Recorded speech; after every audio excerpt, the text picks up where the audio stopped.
Un millionnaire désespère quand son traducteur ne vient pas à une réunion cruciale, mais sa modeste employée le surprend en parlant 3 langues.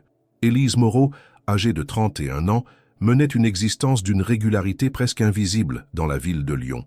Chaque matin, elle empruntait les mêmes rues calmes du 6e arrondissement, longeant les vitrines silencieuses des boulangers et les devantures encore somnolentes des librairies, avant de franchir les portes en verre du bâtiment de la cour Technologis à 8 heures précises.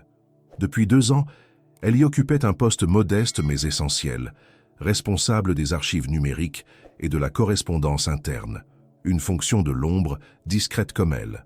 Rien dans sa manière de marcher, de parler ou de s'habiller n'attirait l'attention, et c'était exactement ce qu'elle souhaitait. Parmi ses collègues, Élise était perçue comme une silhouette paisible, une présence constante mais effacée. Toujours polie, jamais en retard, elle répondait aux demandes avec efficacité mais sans familiarité. Les pauses café, elle les passait rarement avec les autres, préférant la tranquillité d'un banc à l'arrière du bâtiment où elle lisait souvent, un roman fermé sur les genoux, les yeux perdus dans le ciel. Pour la plupart, elle n'était qu'une employée correcte, une parmi tant d'autres, sans éclat ni contour distinctif. Mais en silence, Élise observait. Chaque geste, chaque regard échappé, chaque mot dit à demi-voix dans les couloirs. Elle absorbait tout. Et derrière son air détaché, une mémoire aiguë engrangeait les dynamiques, les tensions, les ambitions des autres. La direction, menée par Marc Delacour, un homme d'affaires dynamique au charisme incontestable, ne s'intéressait guère à ce type de profil. Il cherchait les leaders, les audacieux, ceux qui levaient la main en réunion et parlaient d'efforts. Élise n'avait jamais levé la main. Elle notait, classait, envoyait, répondait, tout cela avec une rigueur irréprochable, mais sans jamais revendiquer rien. Il lui arrivait d'entendre son nom au détour d'une conversation de bureau, souvent suivie de phrases comme « une fille bien » ou « très réservée, non ?» Cela ne la blessait pas, cela l'arrangeait. Elle n'avait jamais cherché à s'expliquer. Le soir, elle quittait le bureau sans bruit, saluait sobrement l'agent de sécurité et reprenait son chemin dans l'autre sens, comme une ombre qui ne laissait pas de traces. Chez elle, dans un appartement modeste décoré de souvenirs de voyage, elle se plongeait dans ses livres, ses carnets de notes multilingues, et parfois dans des exercices de traduction qu'elle s'imposait sans raison apparente. Les langues étaient son refuge. Elle passait aisément du japonais au russe, de l'allemand à l'italien, comme si ces univers lui offraient une échappatoire silencieuse à un monde trop bruyant pour elle. Ses voisins ne savaient presque rien d'elle. Une femme seule, calme, ponctuelle dans ses gestes et dans ses paiements. Une fois par mois, elle envoyait une lettre à sa mère, qui vivait à 2 heures de là, dans une petite ville rurale. Le reste du temps, elle se contentait de vivre. Et personne, à Lyon, ne semblait se poser de questions. Pourtant, Élise en posait beaucoup. Elle se demandait pourquoi certaines personnes montaient, alors que d'autres, pourtant plus compétentes, restaient invisibles. Elle s'interrogeait sur les critères réels de reconnaissance. Et surtout, elle se demandait jusqu'à quand elle pourrait continuer à se taire. Elle connaissait les failles du système, les vérités cachées derrière les bilans de performance, les préférences inavouées dans les recrutements. Elle en savait plus que quiconque, justement parce qu'elle n'était pas censée savoir. Mais Élise n'avait jamais agi. Pas encore. Elle gardait tout en elle, comme une horloge parfaitement réglée, en attente d'un signal. Ce signal, elle ne le voyait pas venir. Et pourtant, il approchait. Un événement imprévu allait venir perturber cette harmonie silencieuse. Un matin, bientôt, elle ne serait plus la femme discrète des archives. Mais cela, personne, pas même elle, ne le savait encore. Le mardi 21 février, la journée avait commencé comme toutes les autres. Le ciel était d'un gris uniforme, les trottoirs brillants d'humidité, les passants pressés et silencieux. Élise, comme à son habitude, s'était levée à 6h30, avait préparé son café noir sans sucre, avalé 2 tartines légèrement grillées, puis enfilé un pantalon bleu nuit et une chemise crème, sans fioriture. À 7h10, elle quittait son appartement, sac en bandoulière, clé en main, et descendait les 3 étages sans jamais utiliser l'ascenseur.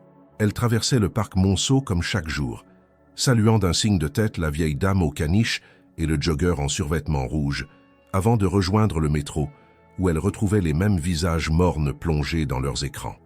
Arrivée au bureau à 8 heures précises, Elle tapota le code d'accès sans même y penser et se dirigea vers son espace, un petit coin en fond de couloir, entre les serveurs informatiques et la salle de reprographie. Elle alluma son ordinateur, classa quelques courriers et ouvrit la boîte de réception. C'est alors qu'elle le vit. Un message, arrivé à 7h59, marqué comme « confidentiel », provenant d'un certain R. Bernard. Le nom ne lui disait rien. Pourtant, l'adresse interne était bien enregistrée dans le système de l'entreprise. Intriguée, elle hésita quelques secondes avant de cliquer. Le corps du message ne contenait qu'une seule phrase. « Tu sais que ce que tu as vu vendredi dernier n'était pas un hasard. Fais attention. » Élise resta figée. Elle n'avait vu personne vendredi dernier. Du moins, rien qui sorte de l'ordinaire. Elle avait passé l'après-midi à classer des documents internes, des rapports RH, et à vérifier les données de migration du serveur. Rien de nouveau, rien d'anormal. À moins que... Elle se souvint soudain. En fin de journée, un bruit inhabituel dans la salle d'archives numéro 2 l'avait poussée à jeter un œil. En entr'ouvrant la porte, elle avait vu Marc Delacour parler à voix basse avec un homme qu'elle ne connaissait pas. L'échange avait duré à peine 2 minutes. L'homme avait remis une enveloppe épaisse à Marc, qu'il avait aussitôt glissée dans la doublure de sa veste. Puis, ils s'étaient séparés. Élise avait refermé la porte sans faire de bruit. Elle n'en avait parlé à personne, estimant que ce n'était pas ses affaires. Mais visiblement, quelqu'un l'avait vue, ou savait qu'elle avait vu. Le message l'avait troublée. Elle le relut plusieurs fois, scrutant chaque mot, chaque tournure. Qui était R. Bernard? Pourquoi ce ton menaçant, presque conspirateur? Et surtout, comment savait-il ce qu'elle avait vu? Une sueur froide perla le long de sa nuque. Elle supprima le message, le regarda disparaître, mais l'effet resta. Une brèche s'était ouverte dans sa routine. Elle n'était plus invisible.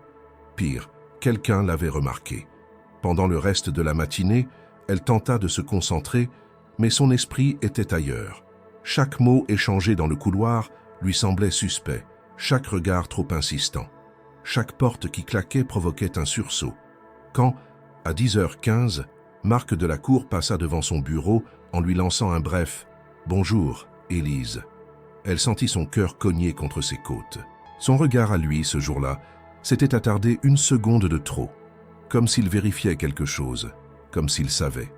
À midi, elle ne sortit pas déjeuner. Elle resta à son poste, simulant une surcharge de travail. Elle ouvrit discrètement l'intranet interne, cherchant à identifier ce mystérieux R. Bernard. Aucun résultat concluant. Aucun employé actif ne portait ce nom. Peut-être s'agissait-il d'un pseudonyme ou d'un compte infiltré. Elle tenta d'accéder au log du système, mais ses autorisations ne lui permettaient pas d'aller si loin. Frustrée, elle referma tout.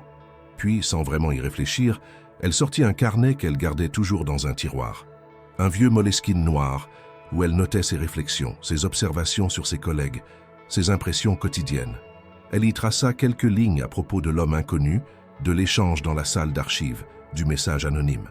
En lettres minuscules, presque illisibles, comme si cela suffisait à les rendre réels, à leur donner forme et poids. L'après-midi s'étira dans un silence pesant. Elle crut à plusieurs reprises sentir des regards posés sur elle, mais à chaque fois, en se retournant, elle ne voyait que des collègues absorbés dans leurs tâches. À 17h, elle prit une décision. Elle devait en savoir plus. Pas demain, pas plus tard. Ce soir, elle allait revenir dans la salle d'archives numéro 2 et fouiller. Discrètement, méthodiquement. Peut-être y trouverait-elle un indice, une trace de l'échange de vendredi. À 18h40, le bâtiment se vida peu à peu. Certains restèrent plus tard, mais la plupart prenaient soin de quitter les lieux avant la tombée de la nuit. Élise resta. Elle prétendit attendre un envoi tardif de la comptabilité, puis, lorsque l'étage fut presque désert, elle se leva, prit un badge d'accès de maintenance qu'elle gardait au cas où et descendit au sous-sol. Le couloir était faiblement éclairé, les néons bourdonnaient. Devant la porte d'archives, elle marqua un temps d'arrêt. Puis elle inséra le badge, attendit le clic et entra. La pièce était froide, les étagères impeccablement alignées, les dossiers soigneusement étiquetés. Rien ne semblait déplacé. Elle avança lentement, observant chaque recoin, chaque interstice. Elle se souvenait précisément où Marc s'était tenu, où l'homme avait remis l'enveloppe. Elle examina l'endroit, tapota les murs à la recherche d'un faux panneau mais ne trouva rien. Elle allait abandonner quand, en se redressant, son coude heurta une étagère mobile. Un léger frottement se fit entendre. Derrière, une rainure. Elle l'ouvrit délicatement. Une boîte grise, banale, y était dissimulée. À l'intérieur, des documents, des reçus et une clé USB. Son cœur s'emballa. Elle referma la boîte, la glissa dans son sac, remit tout en ordre et quitta la pièce aussi discrètement qu'elle y était entrée. De retour chez elle, elle verrouilla la porte derrière elle, baissa les stores, puis alluma son ordinateur personnel. Elle inséra la clé. Le contenu était crypté, mais certains fichiers étaient accessibles. Des listes de noms, des transferts bancaires à des comptes offshore, des échanges de mails codés. Et au milieu, un nom qu'elle connaissait bien, Marc Delacour. Ce soir-là, Élise comprit deux choses. D'abord, qu'elle s'était immiscée dans quelque chose de bien plus vaste qu'elle. Ensuite, qu'elle ne pourrait plus jamais faire marche arrière. La nuit fut courte. Élise ne parvint à fermer l'œil que peu avant 5 heures du matin, après avoir passé des heures à scruter les fichiers de la clé USB. Chaque document, chaque tableau, chaque ligne de données révélait un réseau d'échanges financiers illicites, des versements déguisés sous forme de consultations stratégiques ou de primes exceptionnelles dirigées vers des entités sans visage, situées dans des paradis fiscaux. Mais ce qui la glaça le plus, ce furent les noms. Ils n'étaient pas nombreux, mais suffisamment révélateurs. En plus de celui de Marc Delacour, elle y reconnut 3 autres dirigeants de Delacour Technology, ainsi qu'un consultant juridique dont elle avait vu passer le nom plusieurs fois dans des documents confidentiels. Ces noms s'accompagnaient de codes d'identification, de montants précis, de dates croisées qui indiquaient un système parfaitement huilé. Un enregistrement audio, long de 6 minutes, l'intrigua particulièrement. Elle l'écouta 3 fois de suite. 2 voix d'hommes y discutaient à voix basse, dans ce qui semblait être une salle fermée. Le premier parlait d'optimisation des résultats, de éloigner les curieux et d'accélérer les transferts avant la vérification annuelle des comptes. L'autre acquiesçait, mentionnant le nom d'un inspecteur des finances à Amadoué. À aucun moment, les noms n'étaient directement évoqués, mais la voix du second intervenant, bien que déformée, lui évoqua étrangement celle de Delacour. Ce n'était pas une preuve formelle, mais une piste suffisamment solide pour éveiller tous ses sens.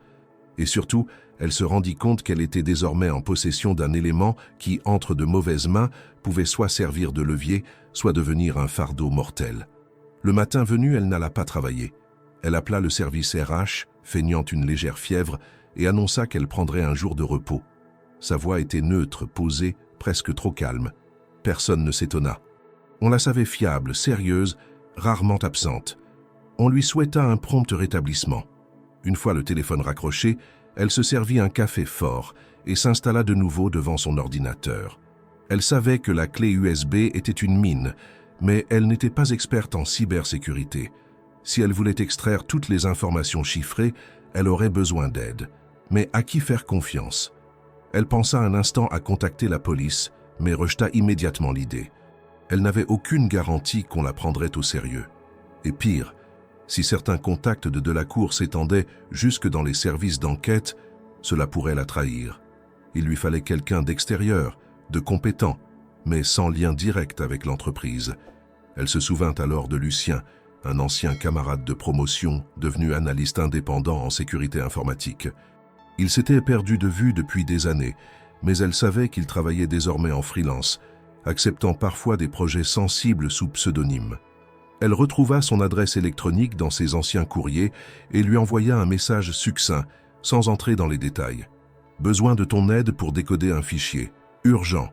Confiance indispensable. Élise. » Elle ajouta son numéro de téléphone et attendit. À peine une demi-heure plus tard, elle reçut une réponse. « Appelle-moi dans 20 minutes. Ligne sécurisée. » Elle obéit. Lorsqu'elle lui exposa la situation, en omettant les noms précis, il resta silencieux un long moment. Puis, il dit simplement « Envoie-moi une copie chiffrée du dossier. Je vais voir ce que je peux faire. Si c'est ce que je crois, tu t'es mis dans quelque chose de gros, Élise. » L'après-midi, elle sortit pour la première fois de chez elle.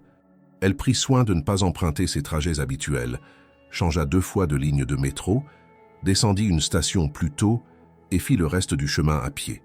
Elle voulait s'assurer qu'elle n'était pas suivie. L'idée pouvait sembler paranoïaque, Mais son instinct lui soufflait que rien ne devait être laissé au hasard. En chemin, elle fit quelques achats insignifiants, un roman de poche, un sachet de thé, un carnet vierge, pour se fondre dans la normalité. Mais son esprit était en alerte permanente. Chaque passant lui paraissait une menace potentielle. Chaque bruit soudain faisait battre son cœur plus vite. En revenant, elle trouva un colis glissé sous sa porte. Un simple paquet marron, sans adresse d'expéditeur. À l'intérieur, une enveloppe. Et dans l'enveloppe, une seule feuille. Une photo d'elle, prise la veille, sortant discrètement du bureau d'archives. Au dos, un mot écrit à la main. « Il est encore temps de te taire ». Elle sentit ses jambes se dérober sous elle. Quelqu'un l'observait. Quelqu'un savait ce qu'elle avait trouvé, ou au moins soupçonnait qu'elle avait mis la main sur quelque chose.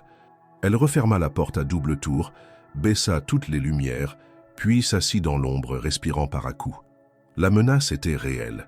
Elle n'était plus seule avec ses pensées. Elle était traquée. Lucien la rappela 2 heures plus tard. Il avait déchiffré une partie des fichiers.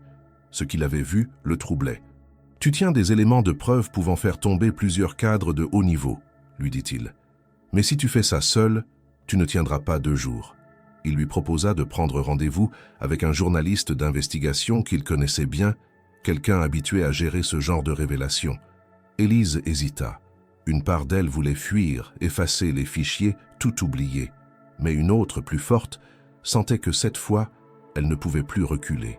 Ce qu'elle savait maintenant engageait plus qu'elle. Il ne s'agissait plus seulement de son confort ou de sa sécurité. Il s'agissait de vérité, de justice, de redonner un sens à ce qu'elle faisait. Elle accepta la rencontre. Le rendez-vous fut fixé pour le surlendemain, dans un café discret du Vieux-Lyon. D'ici là, elle devait rester cachée, invisible. Mais plus comme avant. Cette fois, ce n'était pas pour ne pas être remarquée, mais pour rester en vie. La différence était fondamentale. Ce jour-là, Élise comprit qu'elle avait franchi une ligne. Et quoi qu'il arrive, elle ne pourrait plus redevenir celle qu'elle était la veille. Le jeudi matin, la pluie tombait en rideaux serrés sur les rues étroites du Vieux-Lyon. Élise, emmitouflée dans un manteau foncé et un foulard qui lui couvrait partiellement le visage, avançait d'un pas mesuré sur les pavés humides. Ses yeux balayaient constamment les alentours, captant les moindres mouvements, cherchant dans chaque silhouette un danger potentiel. Elle n'avait dormi que par à-coups, réveillée sans cesse par des bruits imaginaires, hantée par la photographie laissée sous sa porte et les implications de son contenu. Elle savait que cette journée serait déterminante. Le contact de Lucien, un journaliste d'investigation indépendant nommé Mathieu Ferrand, l'attendait à 10h30 dans un café discret situé à quelques pas de la cathédrale Saint-Jean. Elle arriva à 10h20. Le café, petit et à la décoration ancienne, était presque vide. Un couple âgé lisait en silence près de la fenêtre. Un homme seul tapotait sur un ordinateur portable au fond de la salle. Le serveur, un jeune à l'air distrait, l'accueillit d'un regard rapide avant de lui désigner une table isolée. Élise s'assit, commandant un thé à la menthe sans grande conviction. À 10h35, un homme entra. La cinquantaine discrète, veste sombre, regard vif, barbe de 3 jours. Il s'approcha de sa table avec une familiarité précautionneuse. « Élise Moreau ?» demanda-t-il à voix basse. Elle hocha la tête. « Mathieu Ferrand. Je travaille avec Lucien depuis plusieurs années. Si vous êtes d'accord, on discute ici. Je vous écoute. » Elle lui tendit une copie de la clé USB sur un support crypté. Il sortit son propre ordinateur, y inséra le disque et consulta les fichiers à vitesse méthodique. Pendant qu'il lisait, elle observa ses traits, cherchant à percevoir la moindre réaction. À mesure qu'il avançait, son front se plissait. Enfin, il referma l'écran et croisa les bras. « Vous savez ce que vous avez là ? Ce n'est pas juste un dossier interne. C'est un réseau de blanchiment, d'évasion fiscale, peut-être même de financement illégal. Ce genre de choses peut faire tomber non seulement une entreprise, mais aussi des noms liés à des fonctions publiques. Et vous l'avez obtenu comment, exactement ?» Elle lui raconta, brièvement, le moment dans la salle d'archives, le message anonyme, la photo glissée sous sa porte. Il resta silencieux un instant, puis sortit un petit carnet. « Je vais devoir tout vérifier. Si je vous cite, ce sera uniquement avec votre accord. Mais vous devez comprendre, ce genre de révélation, une fois publiée, ne vous laisse plus jamais tranquille. Il y a des gens, là-dedans, qui ont beaucoup à perdre, et ils n'hésiteront pas à faire taire ceux qui se dressent sur leur chemin. »« Je le sais, répondit Élise, mais je ne peux plus faire comme si de rien n'était. Le rendez-vous dura près d'1 heure. Ferrand repartit avec une copie sécurisée des fichiers et la promesse de rester en contact discret. Avant de partir, il lui donna un petit appareil, un téléphone crypté, sans géolocalisation, à utiliser uniquement pour le joindre. Élise le glissa dans son sac sans dire un mot. Une fois seule, elle termina son thé devenu froid, puis quitta les lieux en évitant les rues principales. Elle rentra à pied, évitant les regards, changeant de trottoir à chaque coin. Chaque mouvement dans son dos lui semblait suspect. Elle avait franchi une frontière invisible, et désormais, chaque seconde semblait porter en elle un danger latent. De retour chez elle, elle verrouilla toutes les issues et prit soin de vérifier les éventuelles traces d'effraction. Rien ne semblait déplacé. Elle passa l'après-midi à relire ses notes, à organiser ses pensées, à anticiper les prochaines étapes. La tension la rongeait, mais une énergie nouvelle naissait aussi, un mélange d'adrénaline, de lucidité et de volonté. Elle ne se sentait plus passive, elle agissait. Et cela changeait tout. Le soir, alors qu'elle s'apprêtait à éteindre son ordinateur, un nouveau message apparut sur sa boîte mail personnelle. Aucun objet, aucun expéditeur visible. Le contenu était aussi bref que glaçant. Tu penses que ce journaliste pourra te sauver? Il ne sera pas le seul à tomber. Elle se figea. Le message était une preuve que ses mouvements étaient suivis de très près. Quelqu'un savait qu'elle avait rencontré Ferrand. Quelqu'un surveillait ses échanges, peut-être même ses déplacements. La sensation d'étouffement la submergea, mais elle ne céda pas à la panique. Elle imprima le message puis le supprima sans le lire une seconde fois. Elle savait désormais qu'il ne s'agissait plus d'une intuition paranoïaque. Elle était ciblée, elle était suivie. Lucien la rappela peu après minuit. Il avait vérifié l'intégrité des fichiers d'origine.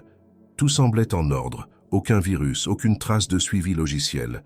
Le problème ne venait donc pas du contenu, peut-être d'un dispositif physique, une caméra dans son immeuble, un micro-espion. Elle décida alors de ne plus rester chez elle. Elle fit ses valises rapidement, n'emportant que le nécessaire, puis prit une chambre dans un hôtel modeste en périphérie de la ville, payé en liquide. Le réceptionniste ne lui posa aucune question. Dans la solitude de la chambre, alors que la télévision diffusait un vieux film sans qu'elle y prête attention, Élise songea à ce que son existence était devenue en moins d'1 semaine. Elle, la femme invisible, effacée, presque transparente, se retrouvait au centre d'une tempête souterraine. Et malgré la peur, malgré le doute, elle sentait que quelque chose en elle s'était réveillé. Elle ne voulait plus disparaître. Elle voulait comprendre, révéler, aller jusqu'au bout. Le téléphone crypté sonna à 1 heure du matin. Une voix inconnue, grave, posée. « Mademoiselle Moreau, je travaille avec Mathieu Ferrand. Il a eu un incident ce soir. On l'a retrouvé agressé, mais vivant. Il est hospitalisé. Pas de contact pour le moment. Restez où vous êtes et soyez prudente, très prudente. » Elle resta immobile pendant plusieurs secondes, le combiné encore collé à son oreille. Ferrand avait été attaqué. Elle en était responsable. Non pas parce qu'elle l'avait voulu, mais parce qu'elle l'avait approché, parce qu'elle l'avait impliqué. Désormais, tout ce qui touchait à cette histoire portait en soi une menace tangible. Elle éteignit le téléphone, le cacha dans une chaussette roulée dans son sac, puis s'allongea sur le lit sans se déshabiller. Les yeux ouverts, elle écoutait les bruits de la rue, chaque moteur, chaque portière, chaque pas. Elle ne dormirait pas cette nuit. Et elle savait au plus profond d'elle que la suite allait être encore plus dangereuse. Au matin du vendredi, le ciel était encore plus bas que la veille, comme si le monde entier avait décidé de s'alourdir. Élise ouvrit les yeux sans se rappeler s'être endormie. Sa nuque était raide, ses paupières lourdes, et pourtant son esprit était déjà en alerte. Elle vérifia son téléphone crypté. Aucun appel, aucun message. Le silence pesait davantage que n'importe quelle alarme.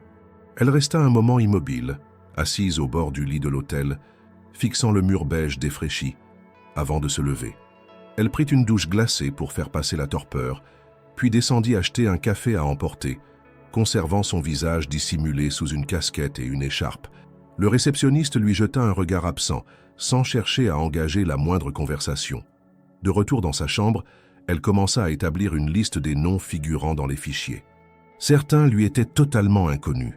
D'autres, elle les avait croisés dans des rapports internes, des échanges de courriels professionnels, des mentions périphériques dans des dossiers RH.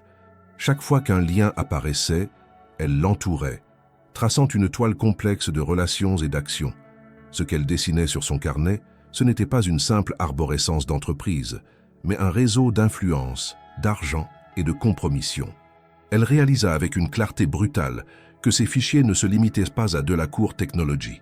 Des connexions existaient avec d'autres entreprises, certaines filiales, d'autres partenaires commerciaux. L'affaire s'étendait au-delà de ce qu'elle avait imaginé. Vers 11 heures, un appel entrant sur le téléphone sécurisé fit bondir son cœur. Elle décrocha immédiatement. « Élise, c'est moi, Lucien. » La voix était tendue, mais stable. « J'ai réussi à récupérer l'accès complet aux fichiers cryptés. Il y a des échanges de mails codés avec un certain CD qui parle de mouvements d'argent, de pression politique et surtout d'un projet appelé Gladius. C'est vague, mais cela revient souvent. Je pense que c'est le cœur de l'affaire. Tu peux localiser quelque chose à partir de ça? J'ai une piste. Il y a un entrepôt mentionné dans un échange daté de janvier. Rue Voltaire, à Villeurbanne. Ça pourrait être un lieu de stockage ou de réunion. Si tu veux, j'y vais. » Élise réfléchit une seconde. Elle ne voulait pas impliquer davantage Lucien. Il avait déjà fait plus qu'elle ne lui avait demandé. Mais elle comprit que s'il y allait seule, elle n'aurait jamais la paix. « Non, j'y vais. Tu m'envoies l'adresse exacte ?» Lucien accepta à contre-cœur. Elle quitta l'hôtel une demi-heure plus tard, après avoir vérifié ses arrières. Elle prit un bus, puis marcha le reste du chemin. L'endroit en question était situé dans une zone semi-industrielle, à l'écart des circuits habituels. Un vieux bâtiment en tôle, aux fenêtres opaques, flanqué d'un grillage rouillé. Aucun signe distinctif. Elle observa les lieux depuis l'autre côté de la rue, cachée derrière une camionnette en stationnement. Pendant près d'une heure, elle nota les allées et venues. 2 hommes, visiblement employés d'entretien ou de sécurité, entraient et sortaient à intervalles irréguliers. À 14h43, un véhicule noir aux vitres teintées se gara devant le bâtiment. 3 individus en descendirent, tous en costume sombre. Ils portaient des mallettes et entraient sans échanger un mot. La porte se referma. Élise comprit qu'elle ne pouvait pas pénétrer dans l'entrepôt sans se faire repérer. Mais au moins, elle avait une preuve concrète d'une activité suspecte. Elle prit plusieurs photos de loin avec un petit appareil discret, puis quitta les lieux prudemment. De retour à l'hôtel, elle envoya les images à Lucien, qui confirma que le véhicule appartenait à une société écran identifiée dans les fichiers.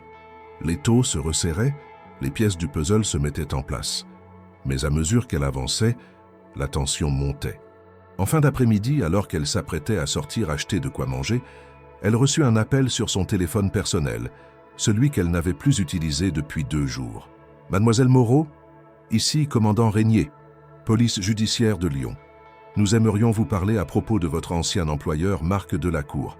Pourriez-vous passer au commissariat demain matin à 9 h? » Elle resta muette quelques secondes. « Comment avez-vous eu ce numéro? » « Il est enregistré dans les bases de votre dossier de personnel. Une simple procédure. » Elle accepta sans rien ajouter. Mais aussitôt après avoir raccroché, elle sentit une angoisse sourde lui nouer la gorge. Était-ce une vraie convocation ou un piège? Elle en parla immédiatement à Lucien qui tenta de vérifier si un certain Régnier existait vraiment dans les registres de la police judiciaire. Après 30 minutes de recherche, il confirma. Régnier était bien un officier actif, ce qui ne voulait pas dire qu'il n'était pas impliqué ou manipulé. Elle passa la soirée à réfléchir à ses options. Elle pouvait ignorer la convocation, mais cela éveillerait des soupçons. Y aller seule était risqué, mais refuser d'y aller risquait de précipiter les événements. Finalement, elle décida d'y aller, mais elle prendrait ses précautions. Elle prévint Lucien de l'heure et du lieu exact, lui demanda de rester joignable et de déclencher une alerte s'il n'avait pas de nouvelles après 1 heure. Puis, déterminée, elle prépara un dossier factice avec de fausses copies des fichiers qu'elle remettrait si besoin. Les vrais, elle les confia à Lucien avec l'instruction de les remettre à Ferrand dès qu'il serait en état, ou s'il arrivait quelque chose, de les publier intégralement. À minuit, une voiture s'arrêta quelques secondes devant l'hôtel. Les phares balayèrent l'entrée puis disparurent. Élise l'avait vue, depuis sa fenêtre. Elle resta figée dans l'obscurité, le souffle court. Il savait, il la cherchait. Elle n'avait plus beaucoup de temps. Mais elle savait aussi que, désormais, il n'y avait plus de retour possible. Elle avait lancé quelque chose, et quoi qu'il en coûte, elle irait jusqu'au bout. Le samedi matin, le ciel s'était dégagé, comme si la lumière crue de l'hiver voulait accentuer chaque relief, chaque vérité. Élise se leva à 6 heures, n'ayant presque pas dormi. Ses gestes étaient lents, précis, méthodiques. Elle s'habilla simplement, rangea ses affaires dans son sac sans rien oublier, puis quitta l'hôtel à 7h30. Elle prit soin de payer en espèces et de sortir par la porte arrière, empruntant un taxi réservé via une application anonyme. À 8h50, elle se tenait devant le commissariat central de Lyon, sur la rue du commandant Lamy. Le bâtiment, austère, semblait l'observer. Elle inspira profondément, entra. Un agent en uniforme l'accueillit, la fit patienter dans une salle froide aux murs gris. À 9h03, un homme en civil entra. Grand, carré, cheveux poivre et selles coupées court, il tendit la main. « Commandant Régnier, merci d'être venu, mademoiselle Moreau. Veuillez me suivre. » Ils traversèrent un couloir, puis une salle vitrée. On l'installa dans une petite pièce avec une table, 2 chaises et une caméra fixée dans un angle. Régnier s'assit en face d'elle, posa un bloc-notes sur la table, mais ne l'ouvrit pas tout de suite. « Je vais être direct. Nous avons reçu des informations laissant entendre que vous pourriez détenir des éléments sensibles concernant certaines pratiques internes chez Delacour Technologies. Nous enquêtons discrètement. Rien n'a été rendu public, et nous voulons éviter toute agitation inutile, vous comprenez ?» Élise se contenta de hocher la tête. Elle fixait ses mains, mais écoutait chaque inflexion de la voix de l'homme. « Avez-vous, à un moment quelconque, eu accès à des documents confidentiels, des preuves, des enregistrements ?» Elle s'humidifia les lèvres, prit le dossier factice qu'elle avait préparé et le posa sur la table. « J'ai trouvé ça dans une salle d'archives. J'ai cru bon de le garder. Je ne savais pas quoi en faire. » Régnier ouvrit le dossier. Il le feuilleta lentement, annota quelques lignes sur son carnet, puis referma le tout. « C'est intéressant. Et vous êtes la seule à avoir vu ça ?» Elle hésita une seconde, puis répondit « Non. Un journaliste. Mathieu Ferrand. Il m'a aidé à comprendre ce que contiennent certains fichiers. Il a été agressé récemment. » Le visage de Régnier resta impassible. « Nous sommes au courant. Il est sous protection policière. Mais il n'a pas encore pu être interrogé. » Il marqua une pause, regarda la caméra au mur, puis revint à elle. « Mademoiselle Moreau, comprenez bien que si ces éléments sont réels, nous devons agir avec une extrême prudence. Il y a des noms puissants. Ce que vous détenez peut tout faire basculer. C'est aussi un risque considérable. Pour vous, je sais, murmura-t-elle, mais je ne pouvais plus me taire. » Régnier l'observa quelques secondes en silence. Puis il lui tendit une carte. « Voici mes coordonnées directes. En cas de danger, vous m'appelez. N'importe quand, d'accord ?» Elle prit la carte, la glissa dans son sac. Il se leva, elle fit de même. « Nous vous recontacterons. Et restez discrète. Ce que vous avez vu vaut de l'or et attire des prédateurs. » Elle quitta le commissariat à 10h30, l'esprit embrouillé. Rien ne prouvait que Régnier disait la vérité. Il semblait sincère, mais elle savait combien l'apparence pouvait tromper. Elle décida de ne pas retourner à l'hôtel. Elle prit un billet pour Grenoble sans prévenir personne, espérant semer toute tentative de filature. Le trajet en train fut silencieux, presque irréel. Le paysage défilait sous ses yeux sans qu'elle le voie vraiment. Elle pensait à Régnier, à sa manière de parler, de choisir ses mots. Quelque chose clochait, pas dans ce qu'il avait dit, mais dans ce qu'il avait évité de dire. À Grenoble, elle trouva un petit appartement à louer pour 2 nuits. L'endroit était simple mais propre. Une fois installée, elle contacta Lucien via le téléphone crypté. Il était soulagé d'avoir de ses nouvelles. Ferrand, disait-il, était encore sous sédation, mais stable. Le journaliste avait été frappé à la tête sans que rien ne soit volé. Un avertissement clair. Lucien lui rapporta aussi avoir réussi à identifier l'homme figurant sur l'une des vidéos enregistrées dans l'entrepôt de Villeurbanne. Il s'agissait d'un ancien conseiller politique, impliqué dans plusieurs affaires de favoritisme économique. Le lien avec Delacour devenait plus évident. Élise sentit alors un sentiment étrange s'emparer d'elle. Elle n'était plus spectatrice. Elle était devenue l'épicentre d'un scandale latent. Ce qu'elle avait en main, elle le comprenait enfin, avait le potentiel de faire tomber non seulement une entreprise, mais tout un réseau d'intérêts croisés entre pouvoir, argent et influence.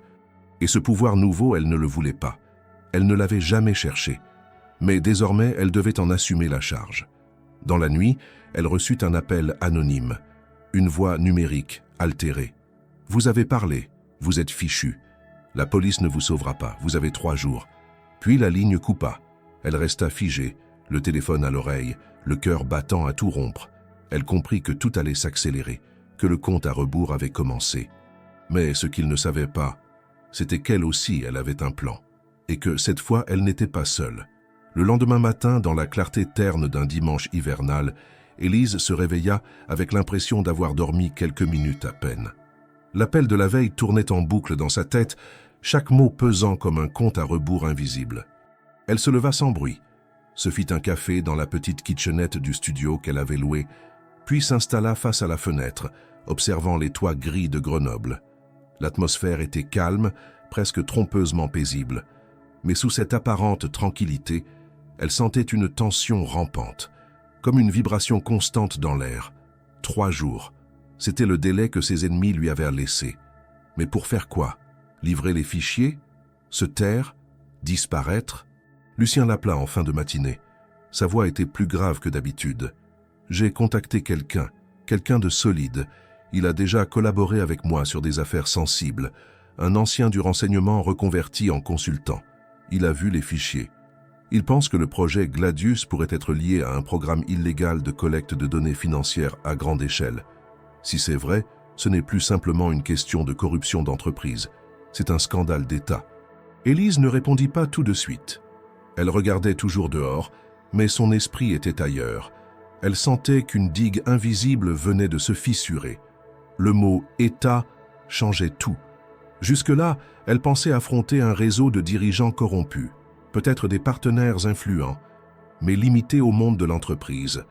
Si cela impliquait désormais des structures publiques, alors les ramifications étaient d'une toute autre ampleur. « Il veut te rencontrer », ajouta Lucien. « En personne. Il est à Annecy. C'est discret, sécurisé et surtout hors des grands axes. Tu peux être là en 2 heures. » Élise hésita, puis accepta. Elle réserva un billet sous un faux nom, effaça ses traces numériques et quitta le studio avant midi. Elle s'habilla sobrement, choisissant des vêtements neutres, passa par plusieurs itinéraires, puis monta dans le train qui la mena à Annecy. Pendant le trajet, elle tenta de se souvenir de tous les détails des fichiers, de tous les noms, de toutes les voix. Elle se répétait les informations comme une litanie, comme si les inscrire dans sa mémoire suffisait à les protéger. À son arrivée, elle suivit les instructions envoyées par Lucien. Un taxi l'attendait, sans plaque distinctive, conduit par une femme silencieuse. Après 20 minutes de route, ils arrivèrent devant un chalet isolé, à la lisière d'une forêt. Là, un homme l'attendait. Grand, athlétique malgré la cinquantaine entamée, regard perçant, allure militaire, il se présenta sous le nom de Damien Leroux. Aucun autre détail. Pas de titre, pas de fonction. Juste un nom. Ils entrèrent. L'intérieur du chalet était austère, mais équipé de plusieurs ordinateurs, écrans, dispositifs de brouillage. L'endroit respirait la discrétion et l'efficacité. « J'ai vu les fichiers », dit-il d'emblée. « J'ai recoupé certains noms. Ce projet Gladius fait partie d'un ensemble plus vaste.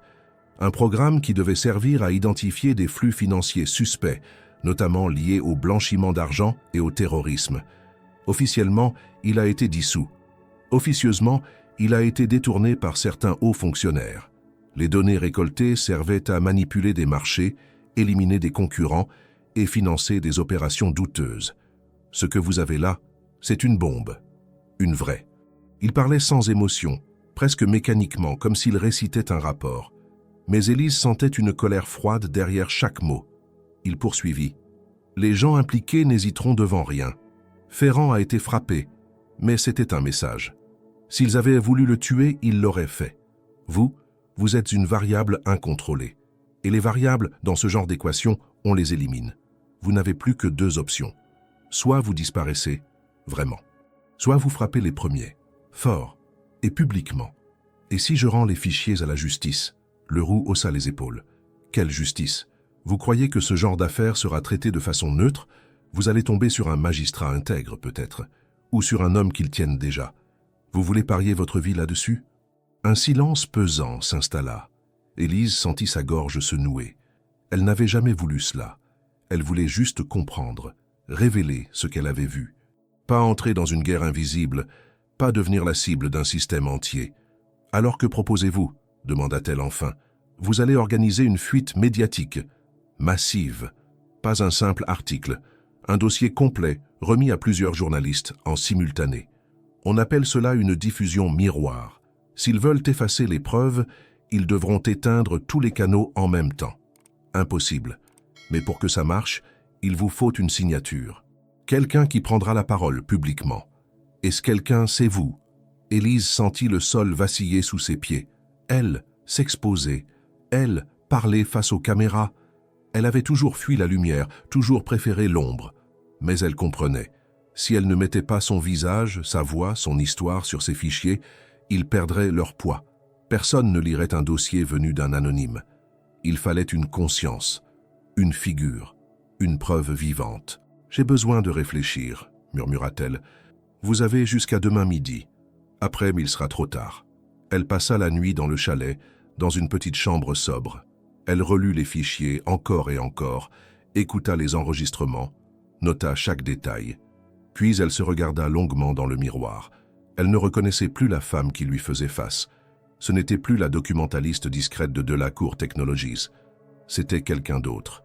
Quelqu'un qui avait vu l'envers du système et qui devait maintenant choisir se taire ou résister. Elle savait déjà ce qu'elle allait faire, mais elle voulait avoir la certitude qu'elle ne le faisait pas seulement par peur. Elle voulait agir par conviction, parce qu'elle croyait encore, malgré tout, que la vérité avait un sens, parce que, même seule, même fragile, elle pouvait encore changer quelque chose, parce qu'elle refusait que la peur dicte les règles.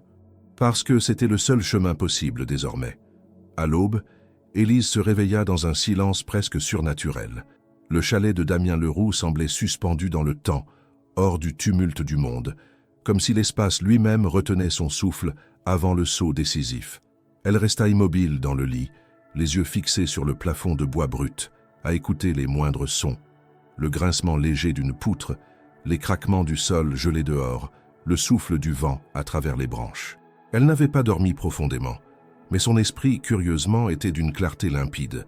Elle se leva sans précipitation, enfila un pull, passa un pantalon de toile sombre, attacha ses cheveux. Dans le miroir de la salle de bain, elle vit un regard nouveau. Fatigué, oui, mais résolu. Un regard qui avait renoncé à l'illusion de sécurité, un regard qui n'attendait plus de secours extérieur. Dans la cuisine, Leroux préparait du café. Il ne dit rien. Il lui tendit une tasse, puis s'installa à la table. Ils restèrent là quelques minutes, sans un mot. Puis il brisa le silence. « Alors, je vais parler », dit-elle simplement. Il hocha la tête sans surprise. Il ouvrit son ordinateur, lança plusieurs protocoles de communication sécurisés, puis sortit une clé chiffrée de sa poche. Il la tendit à Élise. « C'est ta ligne directe. Tu y trouveras les coordonnées de 4 journalistes indépendants, triés sur le volet. Chacun a été prévenu. Ils savent qu'ils recevront un dossier complet, accompagné de ton témoignage enregistré. Dès que tu seras prête, on lance la diffusion. En simultané. Ils publieront sans attendre. » Élise prit la clé, l'inséra dans un des ordinateurs sécurisés, puis ouvrit un éditeur vidéo. Elle s'assit face à la caméra intégrée. Son cœur battait vite. Elle respira profondément plusieurs fois, cherchant à calmer les tremblements dans ses mains. Puis elle appuya sur « Enregistrer ». « Je m'appelle Élise Moreau. J'ai 31 ans. J'étais archiviste chez Delacour Technologies. Ce que vous allez voir dans les fichiers que je rends publics aujourd'hui n'est pas une théorie. Ce sont des faits. Je n'ai pas les moyens d'interpréter tout ce qu'ils contiennent, mais je sais qu'ils révèlent un système corrompu, dangereux, impliquant des dirigeants, des partenaires politiques et peut-être même des institutions d'État. » Elle marqua une pause. L'émotion menaçait de percer, mais elle la contint. « Je ne suis pas une militante. Je n'ai jamais cherché à me mettre en avant. Mais j'ai vu, et je n'ai pas pu détourner les yeux. J'ai agi seul au début. Puis, j'ai eu de l'aide. Aujourd'hui, je rends tout public. Je le fais parce que je crois que la vérité appartient à tout le monde. Je le fais en sachant que cela peut me coûter ma liberté ou ma vie. Mais je refuse de vivre dans la peur. Je refuse de laisser ces gens agir sans conséquence. Regardez les fichiers, vérifiez les données. Posez des questions, exigez des réponses. » Elle fixa la caméra quelques secondes, puis conclut d'une voix calme. « Mon nom est Élise Moreau, et je ne me tairai plus. » Elle appuya sur « Arrêter ». Leroux récupéra la vidéo, la plaça dans les dossiers chiffrés et lança la diffusion vers les 4 journalistes. Pendant que les fichiers s'envoyaient, il ouvrit une ligne de communication directe avec une 5e source, une organisation de protection internationale pour les lanceurs d'alerte. Élise ne savait pas encore si elle allait devoir fuir, mais il prenait toutes les précautions. Une fois que c'est publié, dit Leroux, tu deviens une cible réelle, plus seulement surveillée. Tu seras officiellement considéré comme une menace. Ils ne reculeront devant rien. Tu dois disparaître, changer de pays, d'identité, de vie. Et toi, tu ne risques rien? Il sourit sans humour.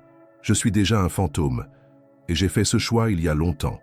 À 10 heures précises, les envois furent confirmés.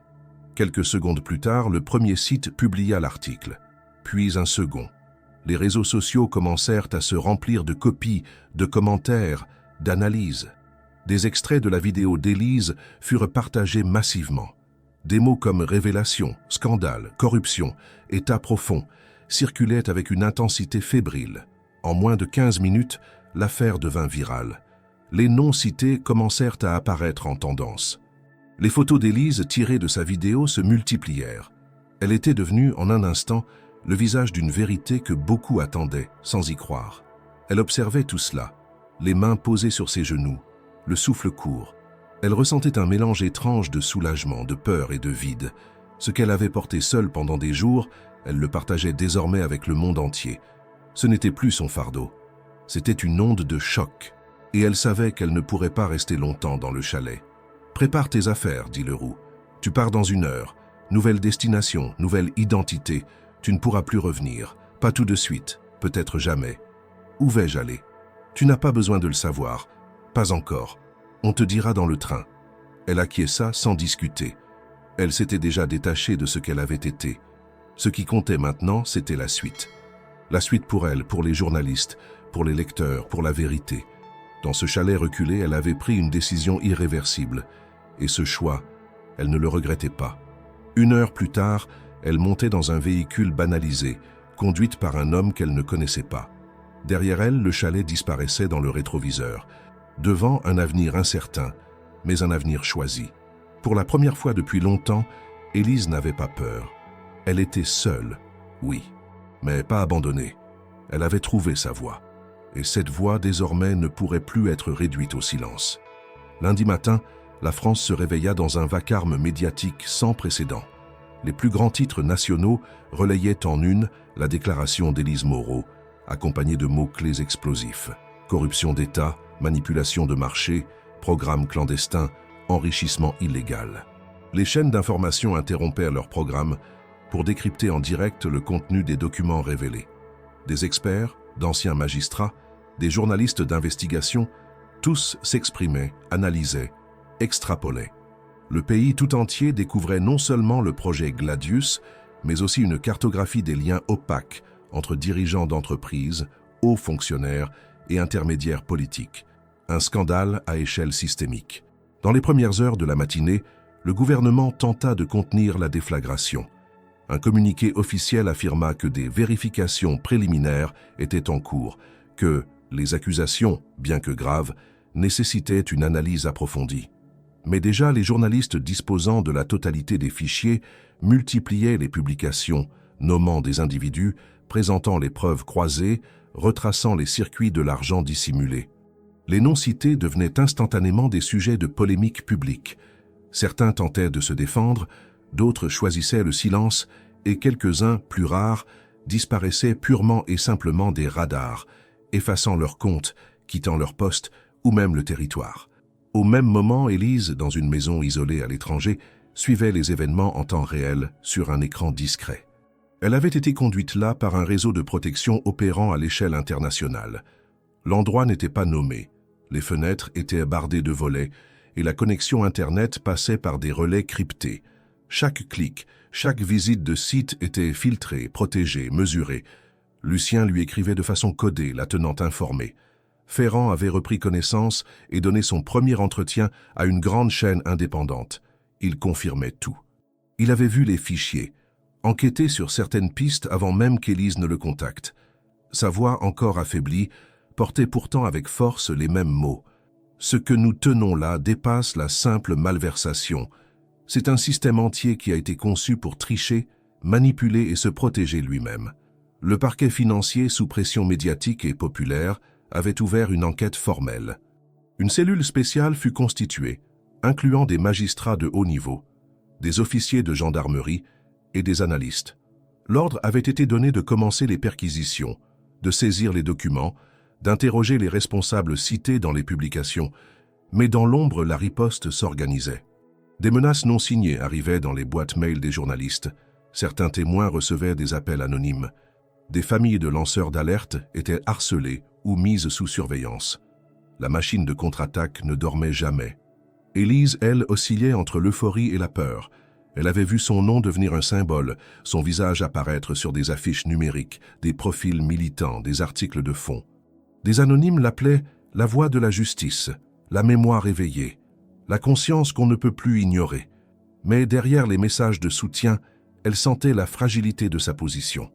Elle savait que son image pouvait aussi devenir une cible, un point de pression, un outil de récupération. Alors elle restait à l'écart. Elle ne donna pas d'interview, ne fit aucune déclaration supplémentaire. Elle laissait les faits parler pour elle, et en silence, elle préparait la suite.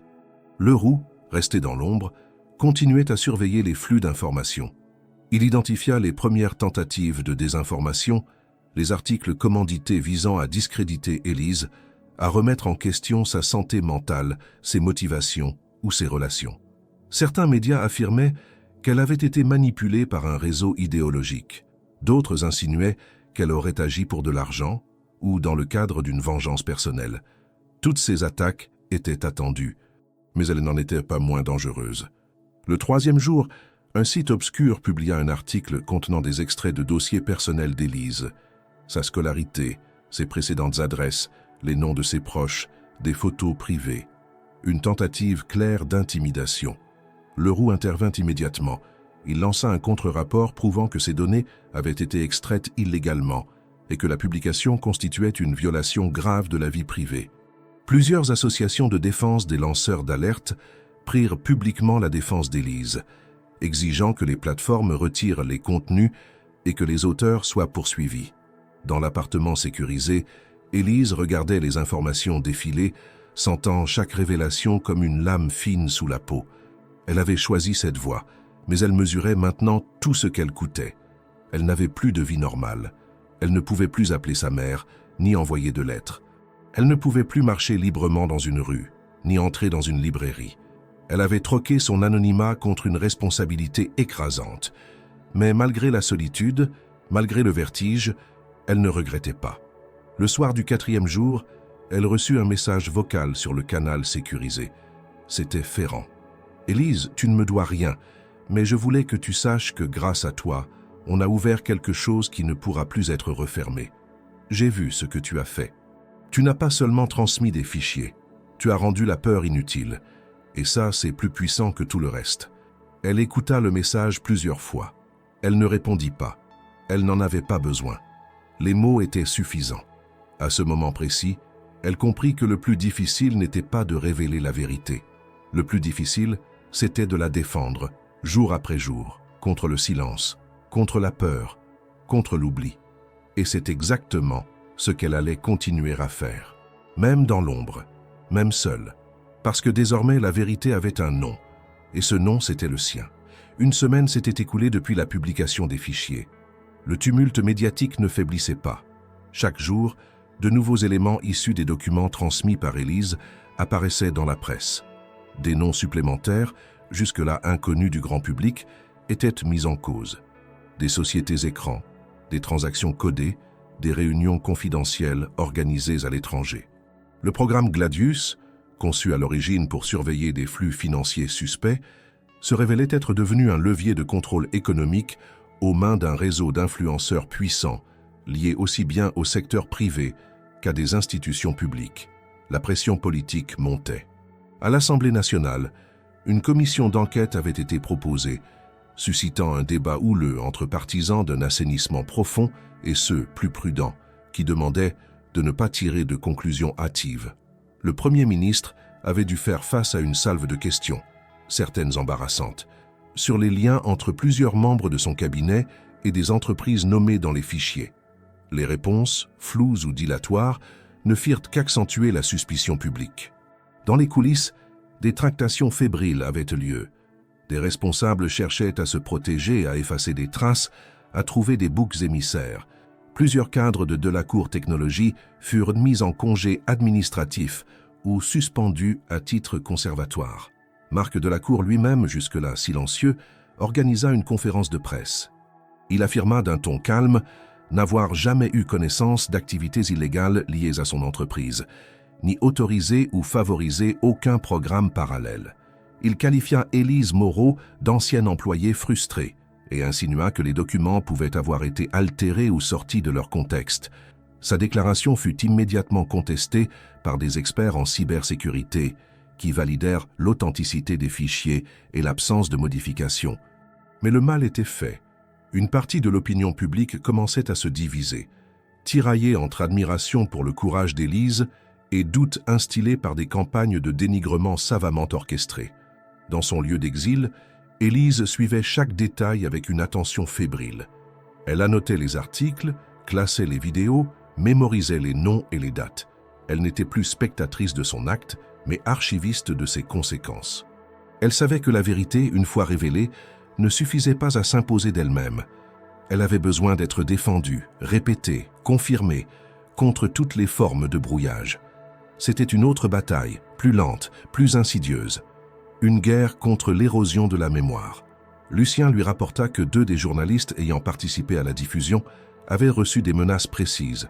Leur domicile avait été surveillé, leur compte bancaire fouillé illégalement. L'un d'eux dut placer sa famille sous protection.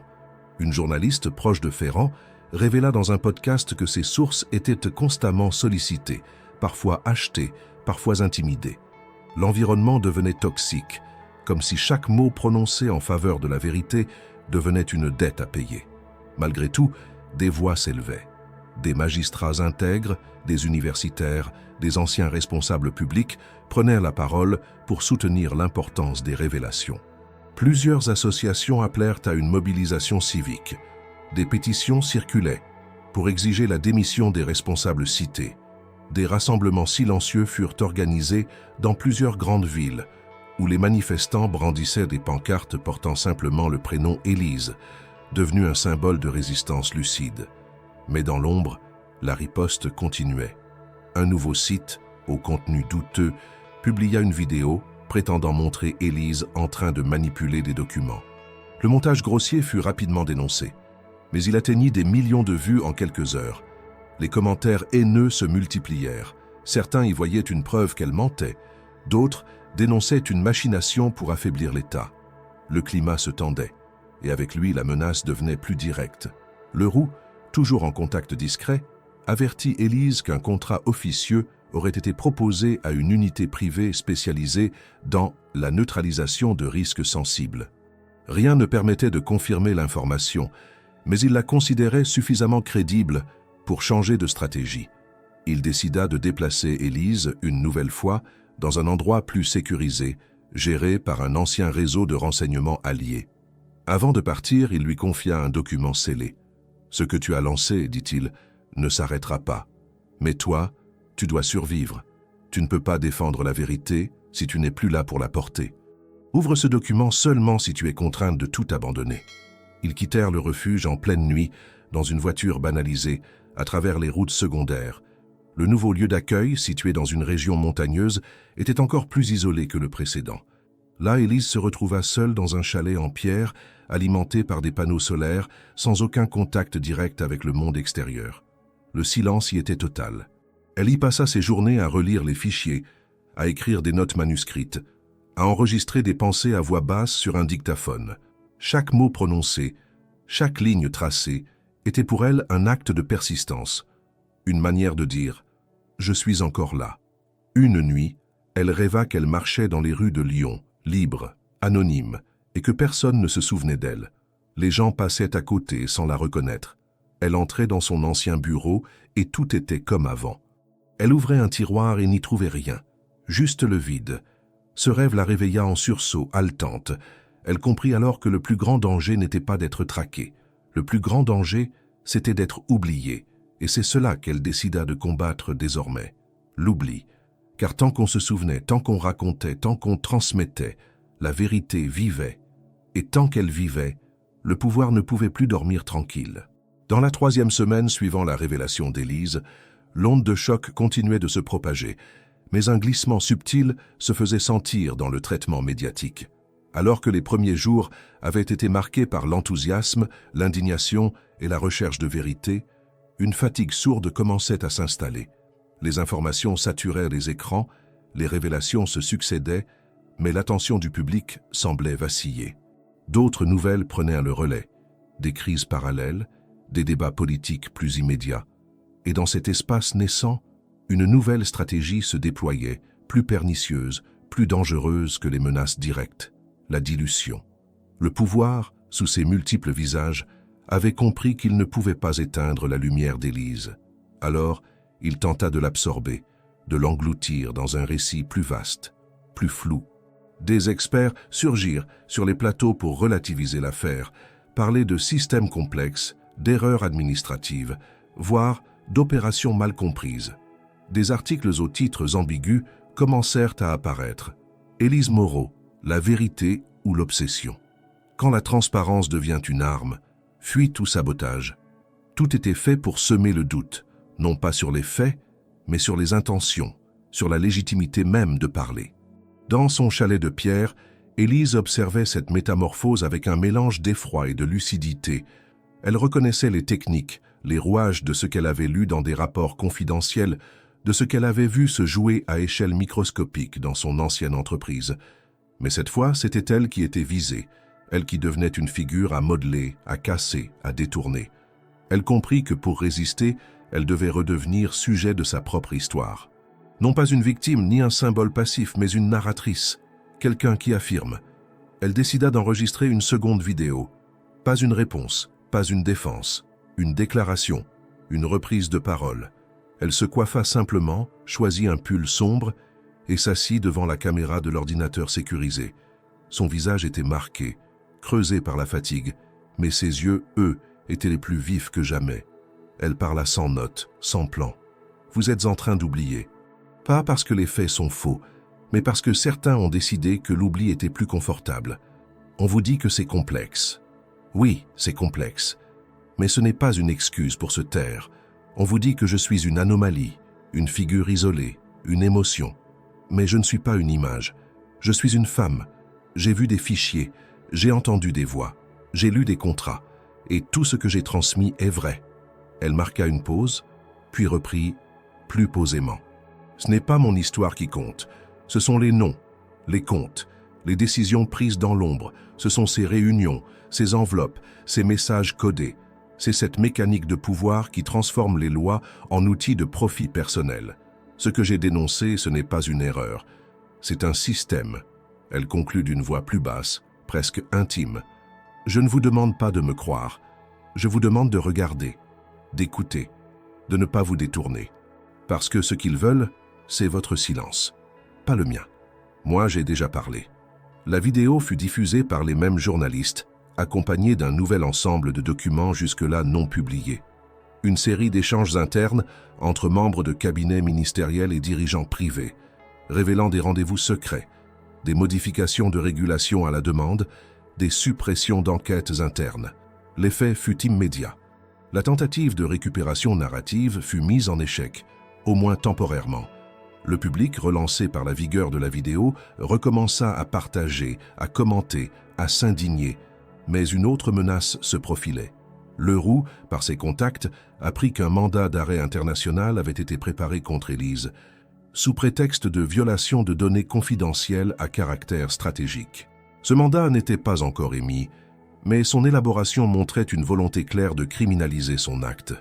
En d'autres termes, si elle mettait un pied hors du territoire où elle était protégée, elle pouvait être arrêtée, extradée et jugée non pas comme une lanceuse d'alerte, mais comme une délinquante. Élise reçut la nouvelle sans trembler. Elle avait anticipé ce scénario, l'avait noté dans ses carnets dès les premiers jours. Elle savait que le système, incapable de l'ignorer, finirait par la transformer en objet de sanction. Mais elle ne comptait pas fuir, pas maintenant. Elle demanda à Leroux de contacter les juristes avec qui elle avait pris contact en amont. Une procédure de demande d'asile politique fut enclenchée, non pas parce qu'elle voulait s'exiler définitivement, mais parce que cette démarche était aussi une façon de poser une question politique. Un pays qui protège les corrompus peut-il condamner ceux qui les dénoncent? Dans les jours suivants, plusieurs figures publiques, dont des artistes, des chercheurs et quelques élus, signèrent une tribune intitulée « Pour qu'Élise reste libre ». Elle fut publiée dans un grand quotidien national. Ce texte, d'une sobriété remarquable, rappelait que la justice ne pouvait se retourner contre celles et ceux qui, au péril de leur vie, œuvraient pour l'intérêt général. Il rappelait aussi que les vraies menaces contre la démocratie n'étaient pas les vérités révélées, mais les mensonges installés. Le visage d'Élise, capturé dans sa seconde vidéo, fut projeté sur la façade de plusieurs universités par des étudiants. On y lisait « Ne nous habituez pas à détourner les yeux ». Ce mouvement, bien qu'encore modeste, montrait que quelque chose résistait, que la mémoire s'organisait, que l'oubli n'avait pas encore gagné. Et Élise, dans sa maison isolée, écrivait, non pas pour l'histoire, mais pour celles et ceux qui viendraient après, pour qu'ils sachent que tout cela avait été réel, qu'un jour une femme ordinaire avait décidé de ne plus se taire, et que ce jour-là, quelque chose s'était fissuré dans le mensonge. Le jour où le mandat d'arrêt fut officiellement émis, Élise se trouvait dans la partie la plus reculée du territoire qui l'avait accueillie. La nouvelle arriva par un canal discret, sécurisé, utilisé uniquement pour les alertes graves. Leroux l'appela quelques minutes plus tard, sa voix aussi calme que d'habitude, mais alourdie par une tension palpable. « C'est officiel. Tu es désormais considéré comme une menace pour la sécurité nationale française. » Le motif est « exposition non autorisée de documents classifiés à caractère sensible pour la stabilité économique et politique. » Autrement dit, ils ont habillé l'alerte en trahison. Élise resta silencieuse. Elle regardait par la fenêtre les arbres immobiles, le vent invisible qui secouait légèrement les branches. Les mots n'avaient plus d'effet immédiat sur elle. Elle avait franchi trop de seuils, connu trop de revers, vécu trop d'ombres pour que cette annonce la fasse chanceler. « Et maintenant ?» demanda-t-elle après quelques secondes. « Maintenant, tu dois rester totalement inaccessible physiquement. Pas de contact avec le monde extérieur, pas de traces, pas de mouvement. Le réseau va gérer la communication. Toi, tu ne fais rien. Tu existes. Et c'est déjà assez. » Les jours suivants furent d'une lenteur insoutenable. Coupée de tout, Élise passa son temps à écrire dans ses carnets, à relire les articles publiés avant la mise en quarantaine numérique, à enregistrer des fragments de pensée sur un dictaphone. Elle parlait seule, non pour s'entendre, mais pour continuer à habiter le langage. Car ce qu'elle craignait le plus, ce n'était pas l'enfermement ou la traque, c'était de perdre la capacité de formuler, de dire, de nommer. Au loin, le monde continuait de tourner, et la mémoire collective, fidèle à sa nature incertaine, commençait à vaciller. Les journaux parlaient moins de l'affaire. Les réseaux sociaux, saturés d'indignations multiples, reléguaient le nom d'Élise dans des fils moins visibles.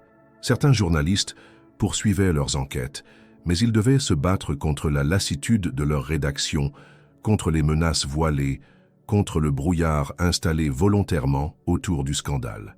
Pourtant, chaque semaine, une vérité nouvelle apparaissait. Une signature retrouvée, un virement suspect, une rencontre secrète documentée. La matière était là, vivace, mais l'attention publique s'érodait. C'est alors qu'un événement inattendu raviva l'attention. Une fuite vidéo anonyme fut publiée sur une plateforme étrangère. Elle montrait une réunion datée de l'année précédente dans un salon privé d'un hôtel de luxe parisien. On y voyait 4 hommes, tous identifiés comme membres d'un comité stratégique gouvernemental, évoquer ouvertement le projet Gladius, sa reconversion en outil de chantage économique et la nécessité de neutraliser toute interférence citoyenne. L'un d'eux, filmé de profil mais reconnu par sa voix, proposait même de créer une cellule de gestion de la perception publique, autrement dit, manipuler l'opinion. La vidéo, partagée d'abord discrètement, explosa en visibilité en moins de 6 heures. Le retour de flamme fut immédiat. Les médias internationaux s'en emparèrent. Les soutiens d'Élise reprirent la parole, cette fois plus nombreux. Des parlementaires européens exigèrent des explications. Des personnalités de la société civile publièrent des tribunes en cascade. Le visage d'Élise revint sur les écrans. Pas comme une curiosité, mais comme une référence. Une boussole dans la tempête de l'incertitude. Dans sa maison silencieuse, Élise regardait cela sans jubilation. Elle savait que cette vidéo ne changeait pas l'équilibre profond des forces, mais elle créait une faille, une opportunité. Elle la saisit. En accord avec Leroux et l'équipe juridique qui la soutenait, elle rédigea une lettre ouverte, simple, directe, sans ornement. « Vous avez voulu me faire taire. Vous avez voulu que je m'efface, que je disparaisse, que je sois oublié. Vous avez utilisé la loi contre sa propre mission. Vous avez transformé la vérité en menace. Mais vous ne pouvez pas effacer les faits. Vous ne pouvez pas empêcher les regards. Vous ne pouvez pas bâillonner tous ceux qui écoutent. » Elle termina par cette phrase « Je ne me cache pas, je me protège. La différence, c'est que je ne vous crains plus. » La lettre fut publiée simultanément sur 10 plateformes. Elle fut traduite en plusieurs langues, relayée par des collectifs, analysée par des éditorialistes, commentée sur des plateaux télé. Les soutiens affluèrent de nouveau, mais cette fois avec une clarté politique. La figure d'Élise n'était plus une curiosité, ni même une héroïne. Elle devenait un repère moral, une incarnation d'un choix, parler ou se taire, voir ou détourner le regard, résister ou consentir. Mais avec cette visibilité retrouvée, le danger grandissait. Leroux renforça les mesures de sécurité. Il sabota volontairement tous les dispositifs électroniques non essentiels, recréa des couches d'isolement physique, mit en place une surveillance indirecte des accès à la zone. Élise, malgré la fatigue, acceptait tout. Elle savait que ce n'était qu'une transition, que quelque chose approchait, une bascule, un point de non-retour, car elle l'avait compris depuis longtemps. On ne combat pas un système en espérant le convaincre. On le met en lumière. Et on attend que ceux qui regardent décident s'ils veulent encore vivre dans l'ombre. Cette nuit-là, elle resta éveillée, le regard tourné vers l'obscurité des bois. Le monde était encore dangereux, les puissants encore en place. Mais elle, debout dans cette maison perdue, résistait toujours. Parce que la peur, elle le savait désormais, n'éteint pas la lumière. Elle la rend plus vive, plus nécessaire, plus vraie. La dernière semaine de janvier s'annonça avec un ciel gris et bas, comme si le climat lui-même anticipait la tension qui couvait. Partout en France et au-delà, les conséquences des révélations d'Élise s'accumulaient. Les commissions parlementaires multipliaient les auditions, les convocations, les enquêtes croisées. Des directeurs d'agences, des responsables de cabinet, des présidents de conseils d'administration étaient contraints de s'expliquer sur des faits documentés, tangibles, que l'on ne pouvait plus rejeter sous prétexte d'opacité bureaucratique ou de sécurité économique. Et pourtant, les résistances demeuraient. Le cœur du système, bien qu'ébranlé, tenait encore, crispé autour de ses réseaux, ses complicités, ses silences organisés. Dans la maison isolée qui abritait Élise, le calme n'était qu'apparent. Chaque jour, Leroux lui transmettait des rapports, des signaux faibles, des échos de l'extérieur. Une tentative d'infiltration numérique avait été repoussée par leur protocole. Une journaliste alliée avait dû fuir temporairement après avoir reçu des menaces directes. Des soutiens politiques hésitaient, calculaient les risques, et pourtant, quelque chose avait changé. Ce n'était plus une lutte pour exister dans l'espace public. C'était une guerre pour y rester, intacte, audible, entière. Élise, désormais lucide sur l'étendue de ce qu'elle avait déclenché, comprenait que l'acte initial n'était que le début. La révélation avait été le choc.